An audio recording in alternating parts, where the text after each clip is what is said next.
let's start maybe with the new satsang that we are planning to introduce today. I did give a little introduction last Thursday when we did the Gita Mahatmya, 7 shlokas that were composed by Bhagwan Adi Shankaracharya, which gives the importance of studying the Gita, if not studying, chanting the Gita, if not chanting, at least hearing the chanting of the Gita, and all these benefits will finally accrue into you reaching your final spiritual goal. Every day we have been chanting the Gita now for more than a decade, but the 18th chapter, Adhyay 18, which we are chanting now for the last 4 months, and every year we take a new chapter. So for this year, it is the 18th chapter, which is, of course, a summary and a conclusion of the entire Srimad Bhagavad Gita. We start with seeing Arjun as a depressed, delusioned warrior, not ready to fight the war. And we see his transformation in the 18th Adhyay, where he is now informed, he's educated, and he's motivated to do his dharma.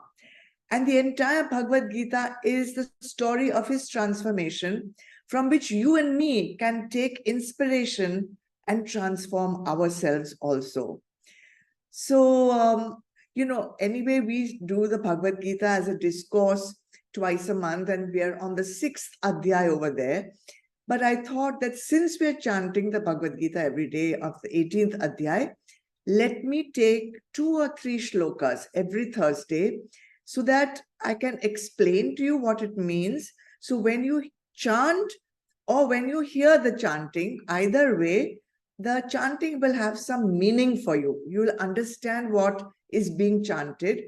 And the lessons which are there, of course, every single shlok of the Gita has a lesson for us, and you can start implementing that lesson also.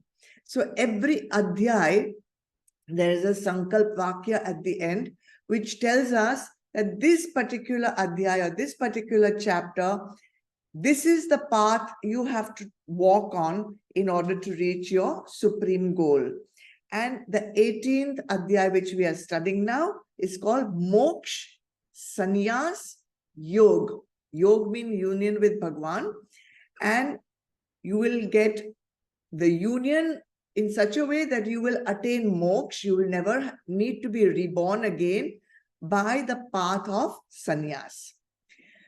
So before we start the shlokas, I thought it would be interesting to tell you some trivia, but not really trivia. They're interesting facts about the number 18. It is very significant in Sanatan Dharma. So let's start with the Gita. There are 18 chapters in the Bhagavad Gita. And Bhagavad Gita is part of Mahabharata. And there are 18 Adhyayas of Mahabharata also. There are 18 Purans. And there are 18 Upapurans also. And this entire Gita was taking place in the Kurukshetra war. And the Kurukshetra war lasted also for 18 days. So what is this importance of 18? And of course, there are many more things which I had told many people earlier when we had studied the 18th chapter.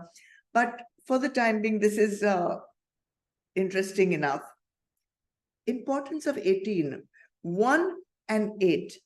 1 stands for the one supreme being, oneness. There is only one supreme being that is universally all-powerful, omnipresent, omnipotent, omniscient.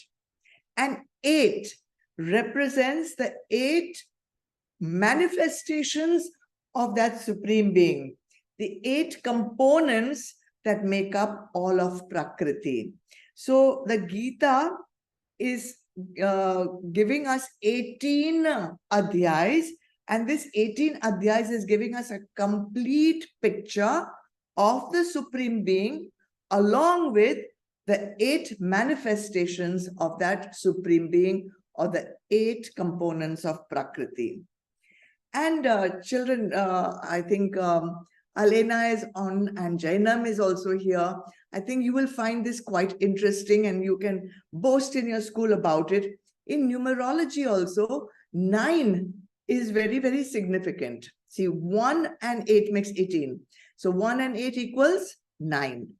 9 and 9 is 18. 18 is made up of 1 and 8. 1 plus 8 is 9. No matter which way you go, you will always end up with 9. Now, 18 plus 9 is 27. 2 and 7 is 9. So 27 and 9 is 36. 3 and 6 is again 9. 36 and 9 is 45. 4 and 5 is again 9.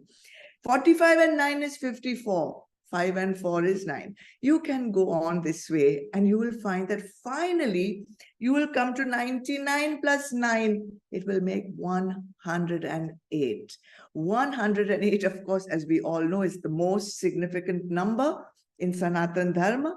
And you take 108, you'll have 108 again becomes 9. So Bhagavad Gita's 18th Adhyay represents completeness, balance, perfection, that which is complete, makes the entire universe complete. So little interesting facts. Let's start then with the shlokas. The very first shloka starts with a question from Arjun to Bhagwan Krishna, who is his charioteer in the Kurukshetra war.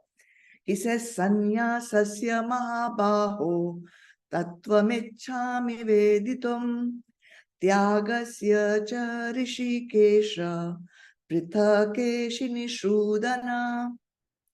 Arjun says, Krishna, I want to know what is the essence of sannyas and what is the meaning of tyag and what is the difference between the two? Because both seem to mean renunciation. Is there a difference? Sannyas and tyag. So in Sanskrit, actually, the word sannyas, the way it is normally supposed to be pronounced, would have to be pronounced as samnyas. But because of the grammar, it has become sannyas. So it is sannyas word is actually made up of 3 words. Sam, ni, as. Sam means all, total. Ni means down, just like in Upanishad. Ni means down. And as means to put. All, down, put. Sannyas, putting everything down, putting away everything, dropping everything. That's the meaning of sannyas. In the commentary of the Gita, Bhagwan Adi Shankaracharya has also given the meaning of samnyas. He says samnyas or sannyas means renouncing all material goals. No more material goals and renouncing all sensual pleasures. Why? In order to attain the supreme spiritual goal. Okay? So, interesting fact again of the first shloka is that in this one shloka, Arjun has addressed Bhagwan Krishna with 3 different names. What are these names? Mahabaho, mighty armed one. Second, he has called him Rishikesh. Rishikesh means the Lord, the master of the senses, Indriyas. And the third name is Keshini Shrudana. That is slayer, killer of the demon Keshi. Very, very significant and symbolic why these 3 names were chosen here when he's talking about sannyas. Mahabaho, mighty armed one. In order to reach our final goal, we need to overcome our avguns. We need to overcome obstacles. We need to overcome vasanas, because these are all coming in the way of us reaching moksha. And as a human being, our strength, our power is limited.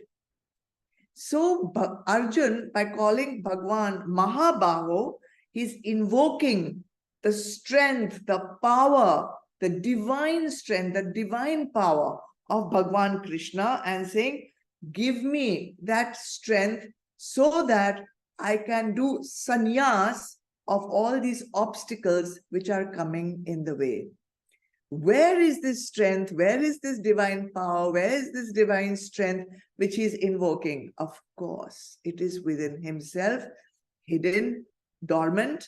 So by addressing Bhagwan Krishna, who is also within each one of us, he's saying, let me arise, let me awaken that divine strength within me so that I can renounce all material pleasures, all sensual pleasures, all material goals, and make my one goal pakka, firm, determined, resolute, that I will attain yoga with the divine.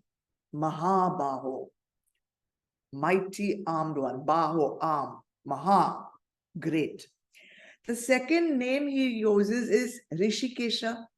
Rishikesha means the one who is the Lord, the God of all our indriyas. Indriyas means organs of perception and organs of action. Now, why does Arjun choose this name Rishikesha? Because our organs of perception run amok in sansar. They run and get attracted to all the shiny objects of sansar. And then our mind plays tricks and makes our organs of action also run to acquire those shiny objects.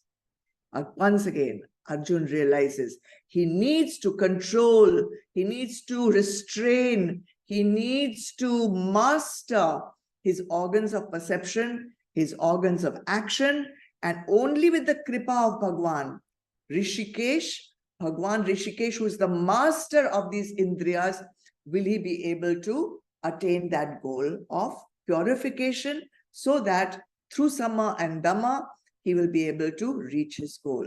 So Mahabaho, power, Rishikesha, mastery of the senses, and Keshini Shrudana. Interesting. Keshi was a wild demon and he had taken the form of a wild horse. And in Braj, he was creating havoc, destroying everything.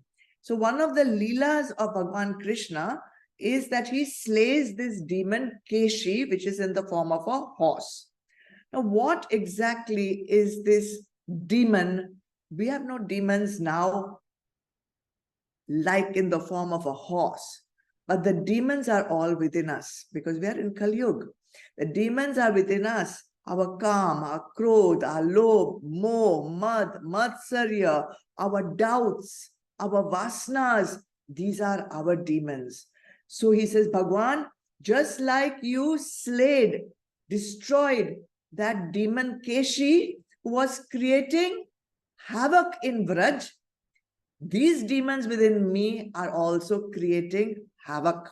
I invoke you, Bhagwan, come and kill those demons or help me.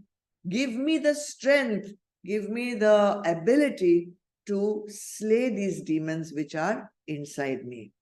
So from this first shlok only, what do we have to learn? We have to learn that if we want to reach our final goal, we need to awaken 3 powers within us. What is that? Immense strength, immense determination to reach our goal. Second, mastery over our sense organs, mastery over our organs of action. And 3, we have to destroy our vasanas, because of which we are taking birth again and again, once again and again in the cycle of life and death. So it's very clear, something has to be given up. And you really don't need me to explain that. You have to give up your negative qualities and take on some positive qualities.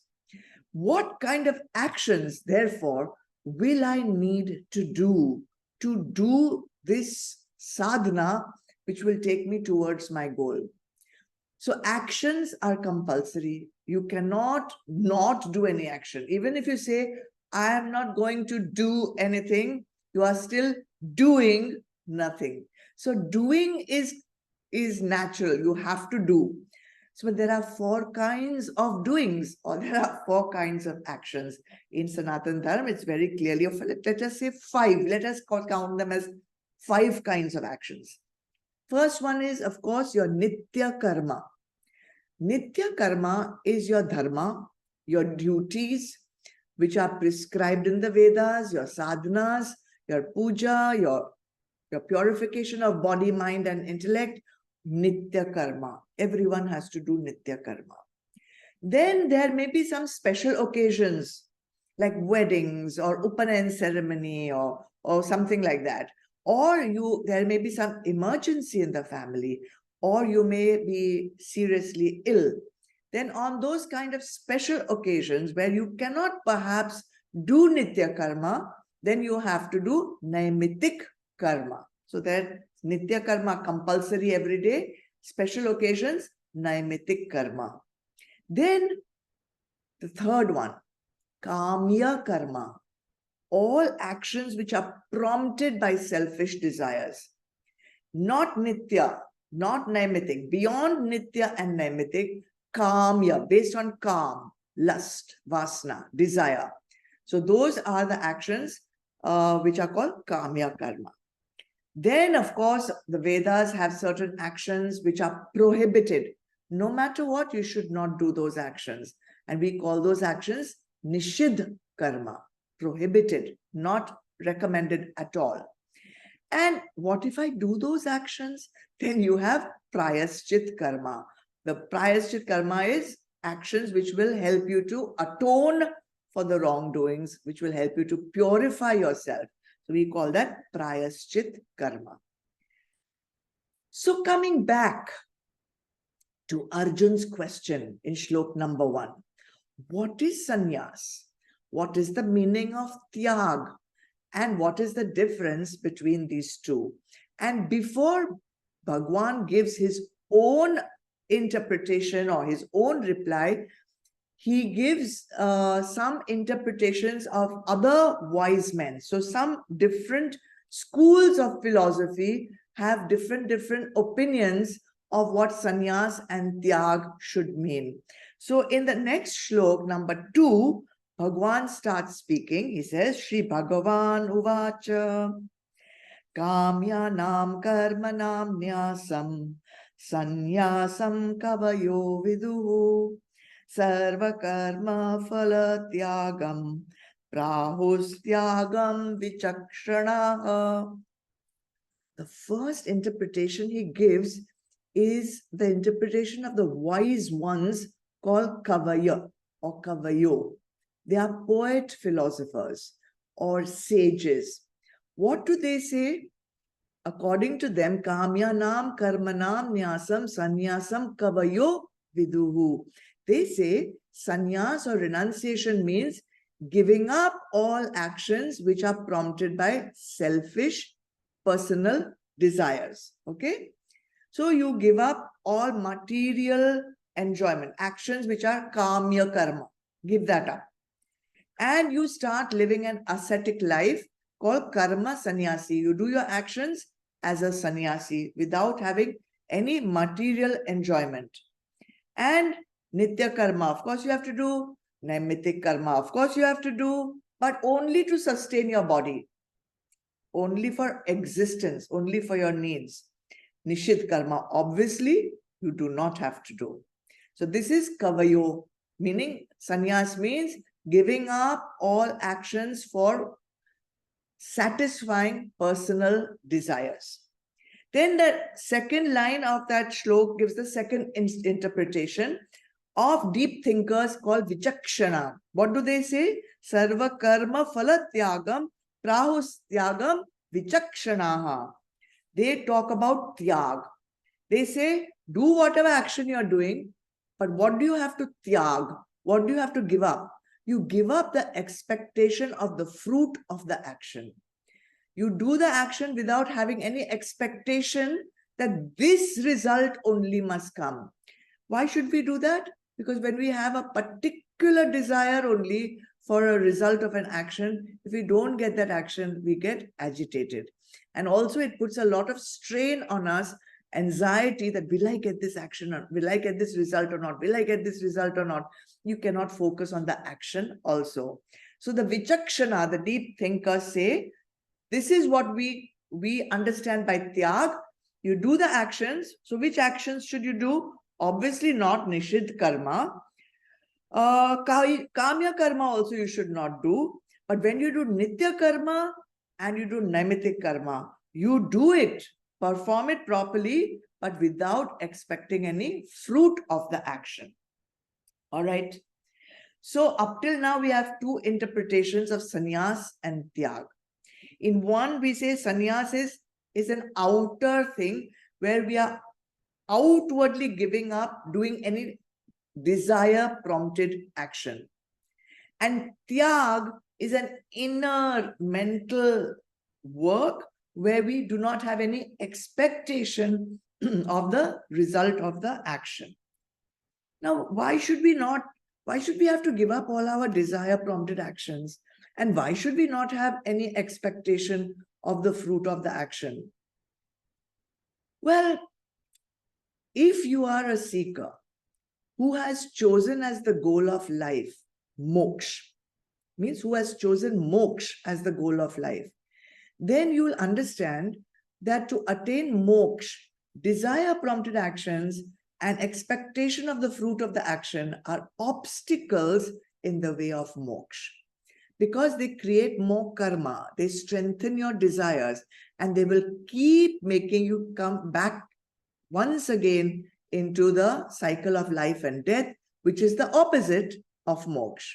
But if moksha is not your goal of life, then by all means, indulge. Nobody's there to stop you. But if you want to attain moksha, if you want to attain something, then you have to give up something to attain that. So one way of understanding that is if your hands are full with something. See, I have one huge kalash here. Okay. Now my hands are full with holding this kalash. And you tell me now you hold one more thing. Not possible. I have to release this thing from my hands. I have to make my hands empty. And only once I make my hands empty will I be able to hold on to something else, right? I have to put it down. As. Put it all down.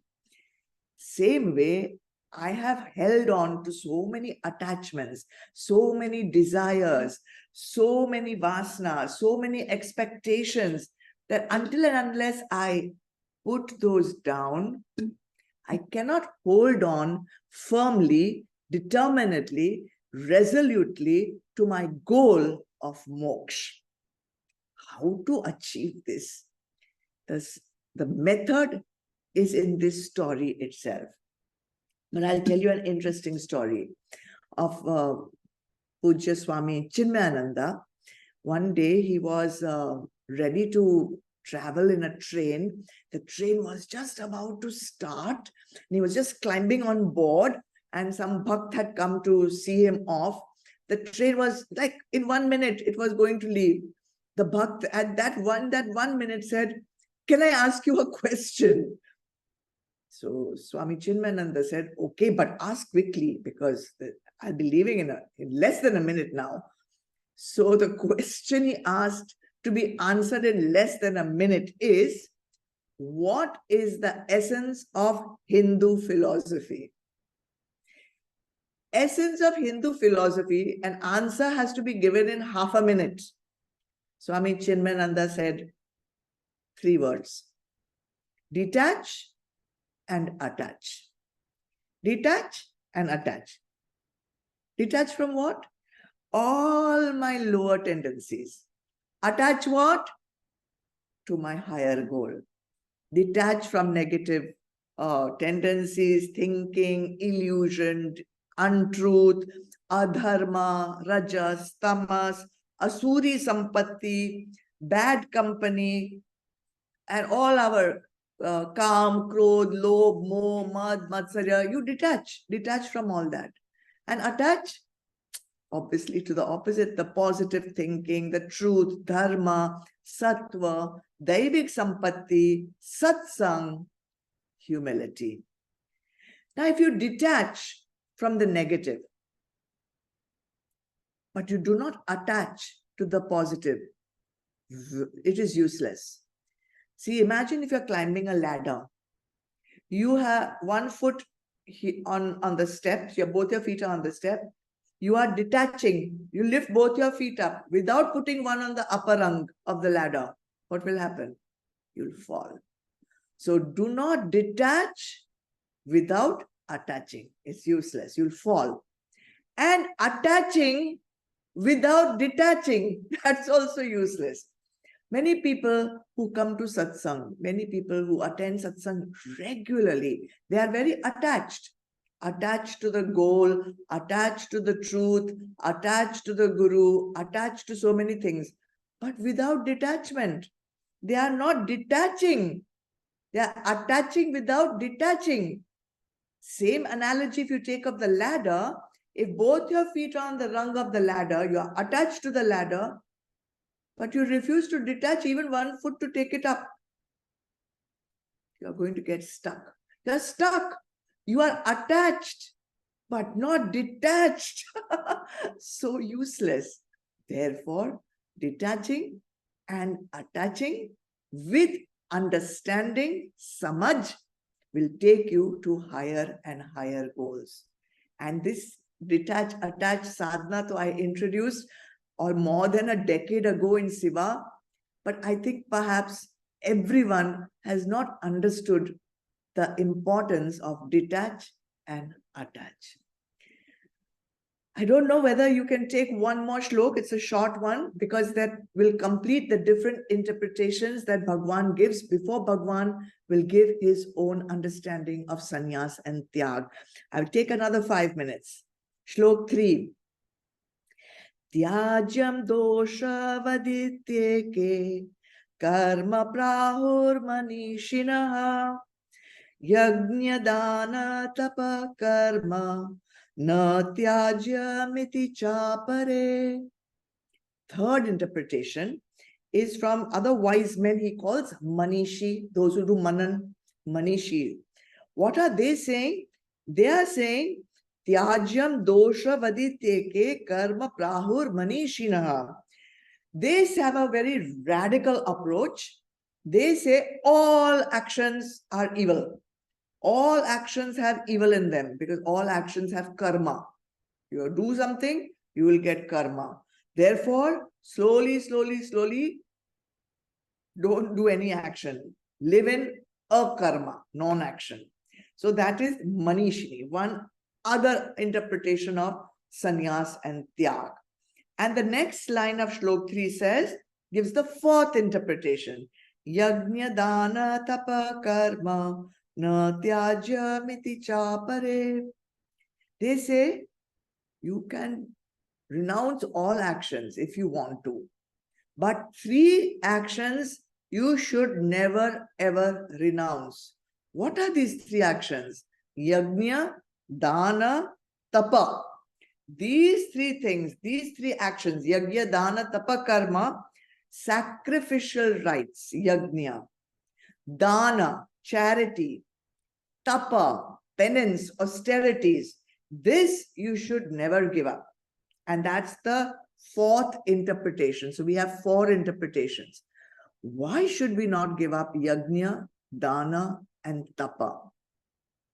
That I will tell you next Thursday because it comes in the 4th shlok where Bhagwan gives his own interpretation of this or the own answer to Arjun's question.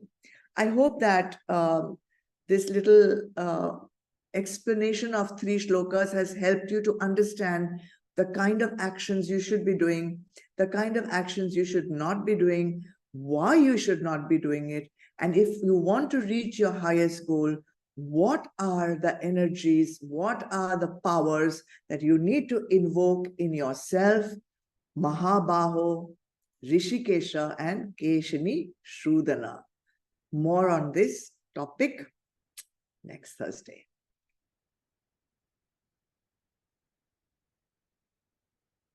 Om.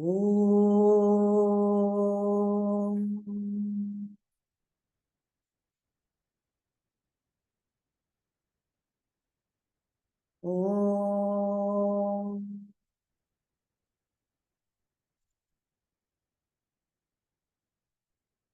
Om.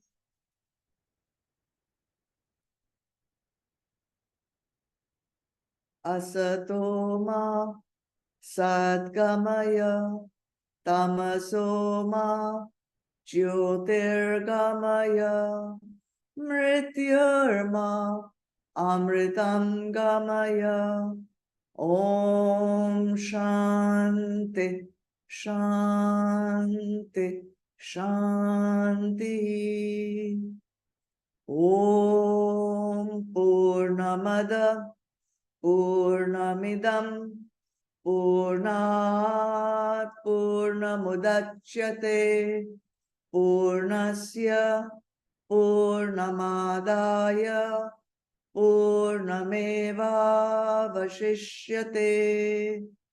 Om Shanti Shanti Shanti. Hari Om. Shri Gurubhyo Namaha. Hari Om. Chidarpanam. Jai Gurudev.